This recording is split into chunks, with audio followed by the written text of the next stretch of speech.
மைலேஜே வரமாட்டேங்குது. வண்டியை ஸ்டார்ட் பண்ணா செக் இன்ஜின் லைட்டு கண்டினியூவா எரிஞ்சிட்டு இருக்கு. ஸ்டியரிங் வீலு நல்ல வைப்ரேஷன் ஆகுது.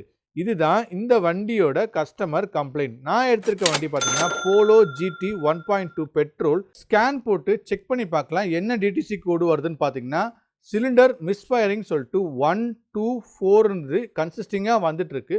கிளியர் பண்ண உடனே கிளியர் ஆயிடுது. வண்டியை டிரைவ் பண்ணா திருப்பி இந்த கோடு வருது. லைவ் டேட்டாக்குள்ள போயிட்டு இன்ஜின் வந்து எத்தனை தடவை மிஸ்ஃபயர் ஆயிருக்கு, என்னென்ன சிலிண்டர் மிஸ்ஃபயர் ஆயிருக்குன்றது செக் பண்ணி பார்க்கலாம். இதில் ஃபர்ஸ்ட் வந்து ஸ்பார்க் பிளக்கை ரிமூவ் பண்ணிட்டு இதோட கேப் செக் பண்ணி பார்க்கும்போது கரெக்டாக இருக்குது. கேப் எவ்வளோ வரன்றது மேலே மென்ஷன் பண்ணியிருக்கேன். இந்த வண்டிக்கு 4 ஸ்பார்க் பிளக்குமே சேஞ்ச் பண்ணிவிட்டு இக்னிஷன் காயில் கனெக்ட் ஆகிருக்க கார்டு ஒயரை ரிமூவ் பண்ணால் இந்த மாதிரி ஒயிட் கலர் ஆக்சிடேஷன் இந்த கார்டு ஒயரில் ஃபுல்லாக ஃபார்ம் ஆயிருக்கு.